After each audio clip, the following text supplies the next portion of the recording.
Today I got to the last 75 pages of this draft. I'm feeling stronger now with the story. As I mentioned, the more it tends to go on, the more I tend to find that the story gets much better.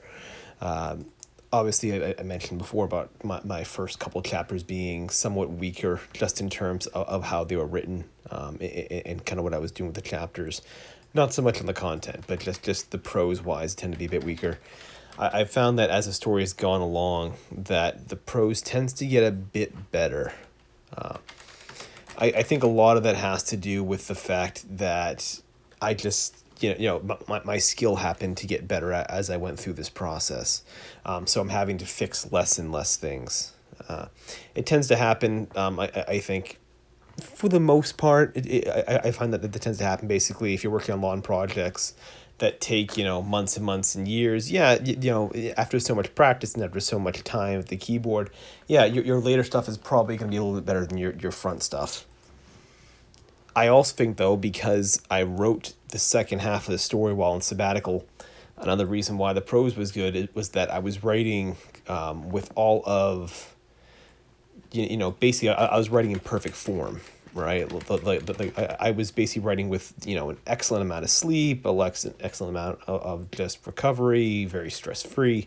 I didn't have to necessarily have the struggles of a day job and all that stuff coming down on me, and so my prose I think tends to reflect that, and it's an important thing to consider when you're writing is the idea of when I write, am I tired? Am I not up to my best? And that should never be an excuse to not write.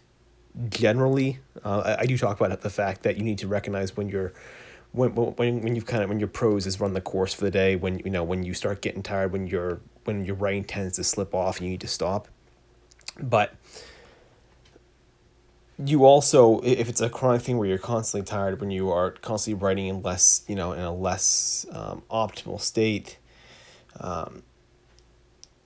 trying to find a time that works better to write is probably going to be your answer. And for me, that's often why I write in the mornings now, just because I can't chance that in the afternoons that I'm going to be in my best condition. There are plenty of afternoons where I get home from work and I don't want to do anything. There are days I'll skip the gym just because now I have to work out in the evenings, because I write in the mornings. And it's much easier to sort of skip, at least just for me emotionally, it's easier for me to skip the gym than it is for me to skip on my projects, because the writing project obviously it takes precedence in terms of importance to me. And so if you're someone that perhaps has been struggling with this point, I would suggest just adjusting your schedule so you do your writing first.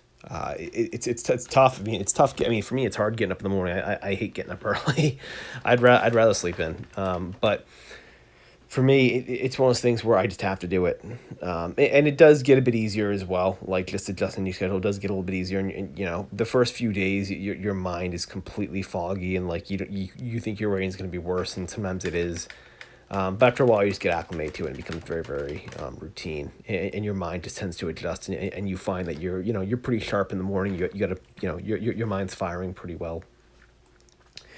But if you're a writer, I mean, your mind is like your job.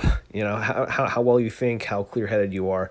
That's basically your entire job. That's like your muscle right there. So if you are someone that is going through that, try and find a way to adjust it, because that's you can't really out train just bad, foggy thinking, right? You can't out practice foggy thinking. If you're just, your mind's just not there, there's no way to build that skill level or tolerance up, I don't think. It's something that needs to be addressed, somehow.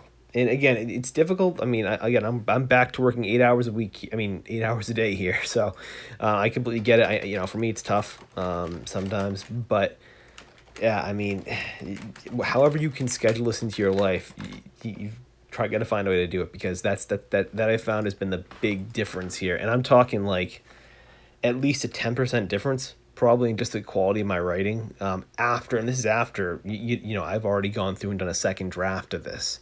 So even after going through an additional draft on my sabbatical, it still looks a little bit better just because of kind of the overlay the first time when I wrote the original draft while working. So that's basically it for the day. Just something to consider there if you are someone that perhaps is writing very tired or writing when you're not in the best state. Every now and then you got to do it, but as a chronic thing, it's got to be addressed because that is going to be like the biggest detriment to your writing. No other advice I give here probably will work if that's not addressed first. It's like it's like a triage. Like that is the most critical thing to address first, and then after that, you can kind of build up from there with a lot of these other skills like writing daily and focusing on your sentences and focusing on putting down good first drafts and all that stuff. But yeah, writing when you're clear-headed, that's got to come first.